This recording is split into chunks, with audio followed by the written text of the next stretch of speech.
Welcome to another video. Welcome to the channel. We are here in beautiful Butt Lane, and I'm here with Mike from Blue Collar Record Shop. How are you doing, Mike? All right, Daryl, you okay? Thanks for inviting me. Yeah. And what we're going to do in this video, we're going to bring you guys to the Blue Collar Record Shop, and Mike's going to tell you what it's all about.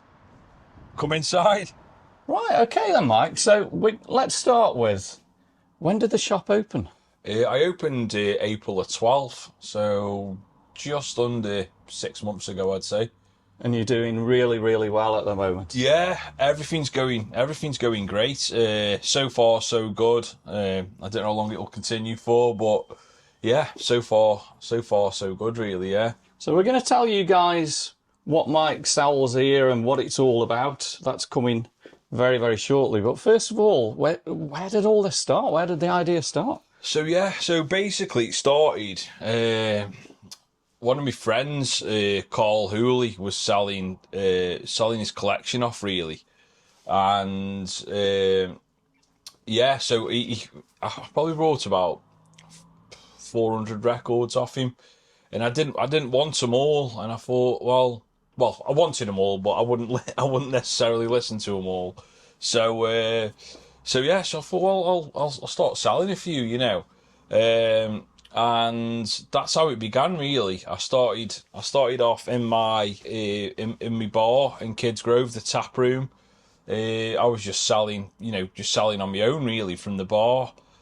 And then I got a little bit of a buzz for it. Like he probably won't want to hear this, but I made a little bit of a profit on the records that I brought. Sold. Yeah. So those 400 odd that you got initially. Yeah. So yeah, it started from there, really. I don't know if it's a good thing or a bad thing, because it's ended up taking over my life. But yeah, that's where it all started from, really. So I kind of got a lot of, you know, I owe a lot to him, you know. So you've got the shop here in Butt Lane. Yeah. And you were expanding already.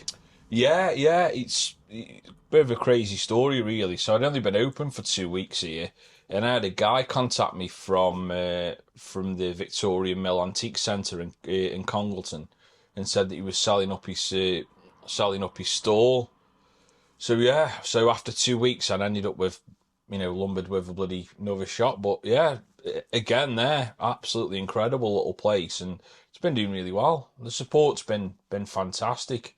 And you still do a lot at the town hall, don't you? Is it every month or something like that? Yeah. Yeah. So that's almost where it started. So that's the record fair, isn't it? I think I've seen. Yeah, that's the second Sunday of every month. That is. So yeah, that's that. To be honest, that's where I started. I started off in my bar, and then Andy from Rhapsody Records in Tunstall, he jumped on board. Will, who'd got Smithfield Records in Leek, he jumped on board, and then he kind of outgrew the bar, so then we ended up moving into the town hall, and then obviously the rest is history. It's such a successful record fair. I just think there's a real buzz around records at the minute. I think like the young uns have got a big part to play in that. They are coming in with the parents in here, and you know, I always say, like, you know, people always say about, oh, you're doing all right, and yeah, I do it for the money, because it's, you know, because it's me job. But there's nothing more satisfying than, you know, a 14 or 15-year-old coming in with the parents, and, you know, picking up a Smiths record or a Cure record and buying it. Not that I'm part of the band, but I'm glad that I'm responsible for selling them that record, and then they can go home and put bloody Morrissey on. You know what I mean? It's fantastic. And enjoy it. Yeah. So you're bringing a lot of enjoyment to people. I'd like to think so. Yeah. It's great. I honestly think it's the best job in the world. I honestly do. Yeah. It's great. Well, show me around the shop. So yeah, I'm loving the decor of the shop. You. And I'm looking across here. I bet you look good on the dance floor, like that one. I guess that lights up as well, does it? And that's Carl's fault, that is. He hasn't turned the bloody switch on. He's not got that one. Let's dance. Yeah, a bit of Bowie there. Yeah, it's... I I didn't set myself a big budget for doing it up, really. I don't know why I chose pink, but I That do was think why it I was really going to ask works. you, where did the colour It's a bit, come from? it's a bit camp. It's a bit glamorous. You know what I mean? I just But it think it looks works. good. Yeah, it works. Yeah, And your logo obviously it looks good. I think when people see it, it stands out, doesn't it? yeah. Yeah. It works. I didn't set myself a big budget for doing the shop up, really, but I don't think I could have. Sounds a bit big-headed, which I'm not. But I don't think it could have turned out any better, really. I think for what I've done, I think the shop. It's eye-catching, isn't it? Like It really is. yeah. Now, what I want to talk about is obviously in Burslem at the moment, Yeah, it's all the hype is the Lemmy statue. And if you guys are watching, they what was it, about 3 or 4 months ago, they put the Lemmy statue. yeah, And it's now known as Burrs Lemmy. yeah, yeah. And yeah. I'm guessing, are you getting people maybe, visiting Burslem and then coming and visiting you guys as well? Yeah, I've got a really good friend named Ian. He's a massive Ozzy Osbourne fan. You can't get any more dedicated than him, to be fair. But yeah, so he's been up. He's been to here and then visited the statue after. So there is a fair few people that are kind of tying the two together. Maybe going there first, then coming here, or coming here and then going there. But obviously, I'm a Burslem lad, proud to be from Burslem, regardless of And that's where how it is Lemmy and Ozzy actually rocked Burslem all them years ago, Yeah, which is fabulous memories. I'm so passionate about Burslem, it's untrue. And obviously, my nan, June Cartwright. I don't know if you know me nan, but yeah, she does so much for Burslem. And to be fair, I'd absolutely love to have a record shop in Burslem. I really would. That's your next dream. Yeah, if I could just get in there before someone wants to open a vape shop or a takeaway, I think I'd be all right. But yeah, I'd love. Well, to be honest, between me and you, the absolute dream would be to if the Queen's Theatre comes off and it does reopen, I'd absolutely love to get somewhere capacity. in there. Yeah, I'd love that. I'd love that. There is so much to that what potentially is going to happen in Burslem, all good things with the music scene, and that's wonderful. So tell me what you've got then. So people can come in here and they can buy records, cassette tapes, I believe. Yeah, so so obviously, as you can see, we've got all the records. We've got the rarest stuff on the wall. That's solely down to you don't really want have the rarest stuff in the boxes because they're constantly getting flicked through. So I do tend to obviously put the rarest stuff on the wall, and we have got a little box here of rarer stuff. Wow. So I'm looking at some of the rare, what you're calling the rare stuff here. So we've got Tears for Fears, Songs from the Big Chair, and that's currently selling at £100. What's the most expensive single that you've actually got then? So well, I can see one for £300 there. Yeah, so that's a good question. I think it is probably that Radiohead Drill, £320. But yeah, like I say, I don't know. That's been on the shelf for about 2 months now and hasn't sold. So it's not necessarily about the like the rarer stuff. Yeah. Because I've probably sold 30 copies of Rumours Fleetwood Mac by the time this is gone. You know what I mean? So yeah. So it's about having the right stocking, really. It's not necessarily about having the expensive stuff in, you know what I mean? Yeah. But obviously when you come in and you see this stuff on the wall, the rarities, it's for a record collector, it's mind-blowing, really. So as you say, I mean, you can pick up, I can see something here, like you've got Depeche Mode, Master Servant, for just £5. Yeah. But by all means, it's not a shop that's just full of rare items or expensive items. We've got records that start from £1. like your Status Quo, your Bee Gees, Toya, got all, so pretty much it starts from £1 to 320. But yeah, there's because it's a small shop, I do have to have good quality stock in, because you go in some record shops that are a lot bigger, and their sale items would fill this shop up. I can imagine.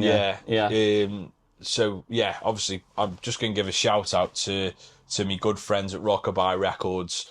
They are Leicester way, and their, say, 3 for a tenner section is the size of this shop. So because of basically because of the size of the shop, I do have to have good stock in, or else you could easily come in and it be overrun by crap, so to speak. So you've got a really good selection. So I think we'll have a look at the cassettes. Right, so we're now in the cassette section, and that brings back memories to me, driving the cars with a cassette. I mean, I suppose there isn't many cars around now with a cassette player, so these are going to be, I guess, people playing them at home. Unless they've still got that nice fancy car out there, classic car, where you've got the cassette player. But you also do CDs as well. Yeah, this is just me speaking. Obviously, I can't speak for everybody, but the thing is with CDs have had a massive resurgence in my eyes over the last couple of years. I think, like, again, this is just my opinion. It's not gospel, but I think that with CDs, it's a cheaper alternative to actually buy something physical. So I don't know. Let's pick something out. So we'll go for this one. Okay. We'll go Green Day International Super Hits. So that's £1. Pretty much £1's the cheapest thing you can buy. The cheapest price or something in here. Yeah. So for £1, you've got obviously something physical. You've got a nice little booklet with all the artist credits on, all the lyrics. Obviously, some really nice bits in there. And that's £1. If it was on vinyl, you're probably talking £25-30. But you've still got something physical for your money. Whether it sounds as good as a vinyl is obviously another conversation. But it just gives people a chance to buy something physical. Yeah. For a fraction of the price. So going back to the sound, I mean, I'm not really into the music kind of thing here. So obviously a cassette or a vinyl, there's a massive difference in the actual sound. I know you guys who are watching probably know this already. So you're getting much more better quality, are you, on a vinyl? Yeah, it's almost there's always a big debate over the the sound kind of aspect of records. I try and not delve too much into the work behind our record works. I'm almost like a big child, and when I see that needle hit the record, it's magic to me. And I don't want to know how it works, if that makes sense. It's almost like knowing a magic trick. It's amazing, isn't it? I mean, for how long they've been out now, and how that was designed, it's incredible, isn't it? How does that needle hit that and create a sound and create the beautiful music? Yeah. Obviously, there's a theory behind it, but I don't want to, I've never ever looked into it, because to me, it's just magic. Well, there's no fun in downloading music anymore, is there? The fun, if you want to enjoy it, it's get yourself a cassette tape, get yourself, the record player. Now, I'm guessing the question that everyone's thinking, if you want to try and get a cassette player or a record player, where do you get them from now? Well, I'm going to go off the camera and show you what I've just had in stock. Is that all right? Yeah, right. Absolutely. Right, I don't work for Argos, but so for anyone who's starting off, I do recommend just getting one of these. I wouldn't play massively expensive records on it, because the needle and the arms aren't fantastic. But I think these are around £35, and I got my lad one. because I didn't know whether he'd take to listening to records or not. But he, thankfully he's so a massive you can get fan. these off Amazon or eBay or yeah, these are widely available from anywhere. I wouldn't play anything too expensive on them, but obviously for starting off, they're a great starter. And then if you do take to it and it's not a fad, then I'd definitely upgrade pretty soon. But and then you can look at the eBays and that kind of way of getting the really good record players. There's obviously a great shop in Hanley called Richer Sounds. They kind of do middle of the road stuff. Yeah. Then obviously you've got more specialist kind of shops, but you can spend 5, 6, 7 grand on a system. But yeah, like I say, I've got quite a modest little setup at home. But yeah, like I say, it's all about just going out, just buying a cheap little turntable, coming in places like this.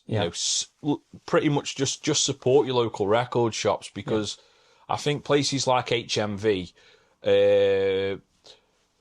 they've been a big, how can I say, like they've had a massive influence on this resurgence of records. And when they first started off, they were quite reasonably priced, but now you go HMV and you can spend £30 or £40 on a record, but you can come in here and get the original for say £15-20. So they've been massive, HMV having in this resurgence of records, but I think they've gone a little bit greedy personally. Yeah. So you're much better off. I'm not saying only use this shop. There's some great record shops locally that you can go into and get the original for a fraction of the price.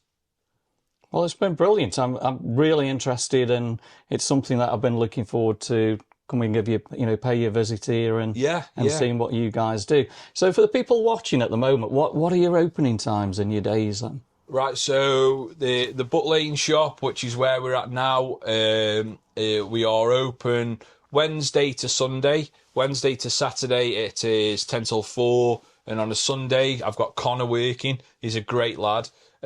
He's here 10 till 3. The Congleton shop at the Victoria Mill Antique Centre is open 7 days a week, 10 till 4. I'm sure I don't know if your viewers will know this, but I'm just about to open another record shop in Longton. Wow. It's been a whirlwind, but I love a gamble. Well, Longton's going to be a fabulous place then. Yeah, Longton is absolutely fantastic. I think a lot of the towns within Stoke-on-Trent get a lot of bad press. Yeah. But it's easy to just sit at home and say that, isn't it? Yeah. But go and visit Longton. Wonderful place. Longton's fantastic. Yeah. I'm not sure. I'm not too familiar with Longton, even though I'm opening a record shop up there. But there's one strip that's kind of made up with independent businesses, and there's a great record shop there as well, Cannonball Records. It's fantastic. So yeah, just don't criticise until you've actually gone out and seen it, because Longton, it sounds depressing, doesn't it? Oh, like if you say, where are you going? I'm going Longton. Oh, you'd think, oh my God. But it's got so much to it, so much history. Yeah. And some great shops. Yeah, an even better shop. An even better shop coming your way. Yeah. Well, Mike, it's been an absolute pleasure. Thank you so much for your time. Thank you for inviting me. For you guys watching, get yourself down to Blue Collar Record Shop.